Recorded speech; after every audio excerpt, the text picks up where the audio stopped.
Another day, another Star Wars project, and another change in leadership. This is the standard for anything revolving around Karen Kennedy, better known as Kathleen Kennedy's Lucasfilm.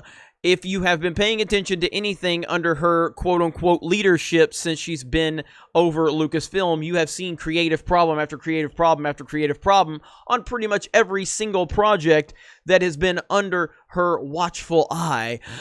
We can talk about Solo, hashtag Solo lost money, and how they had, 90% of the entire project done until Kathleen Kennedy decided that, hey, this isn't going in the direction I want it to go. So then she fires them, and then she brings in Ron Howard. Of course, we've seen it with Rogue One, who brought Tony Gilroy on, who's the same person that's trying to come in and save the Cassian series.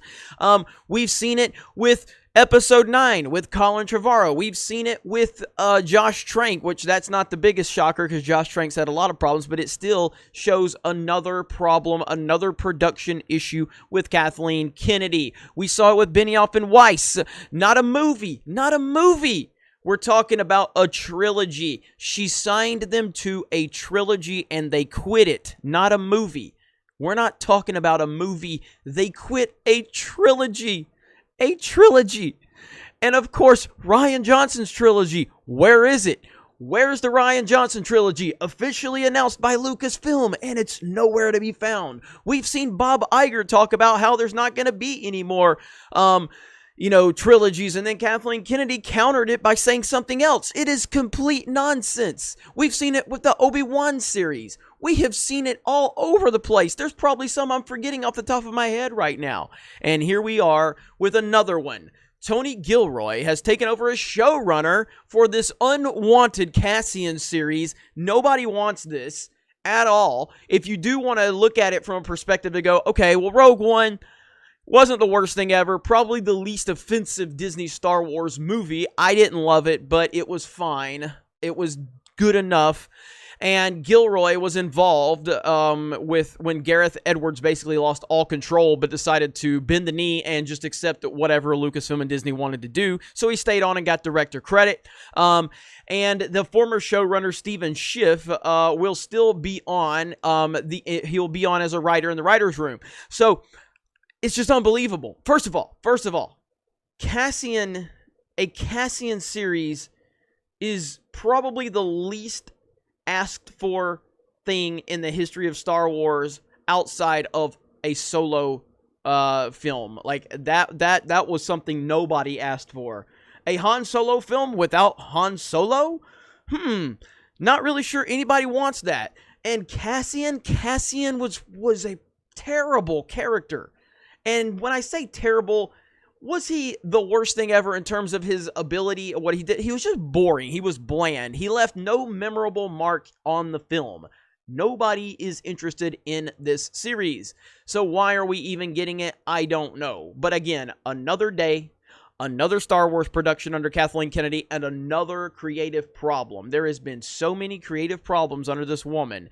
It is absolutely alarming and mind-blowing that she still has a job, but that's what happens when you play the identity politics game. They're going to blame it on everybody else but her, but this is where we're at. Lucasfilm is a trash fire. Lucasfilm is a disaster. I know it. You know it. Like I've said, though, after the news of this Leslie Headland woman coming on to produce a female-centric series, I truly... what little hope I might have had for Star Wars in terms of it getting back on track is gone. I am so over Star Wars at this point.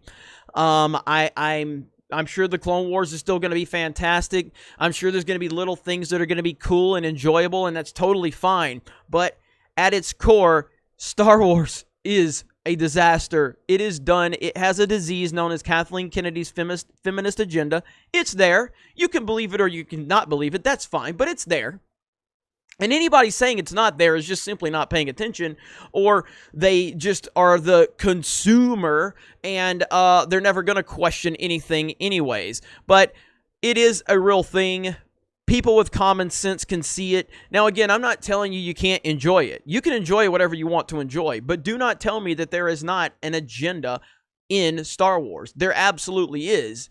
And nothing about creativity, nothing about building the mythology, nothing about honoring in Star Wars is there. It's all about a real-world agenda. That's just the reality of the situation. The question there is, do you choose to believe it or not? You can either take the red pill or you can take the blue pill. Totally your call. But Star Wars is done. It's mainly made for being made fun of at this point. That's really all that's left. Again, yeah, there's some cool things going on. I loved Episode 9 of the Clone Wars. I thought it was amazing, and I'm looking forward to Episode 10. It came out last night, and I'm going to watch it later tonight. But that's about it. Yes, Jedi Fallen Order was a great game. I enjoy the Battlefront, the new updated Battlefront games. I think they're fun, but at its heart, at its core, Star Wars has a disease. And until Kathleen Kennedy is gone, which it's clear she's not, that disease will continue to eat its way through every single thing that George Lucas has ever created. Let me know your thoughts in the comments below. Thank you very much for checking out this video. Solo lost money, Reylos are weird, and Karen Kennedy is terrible at her job. Bye.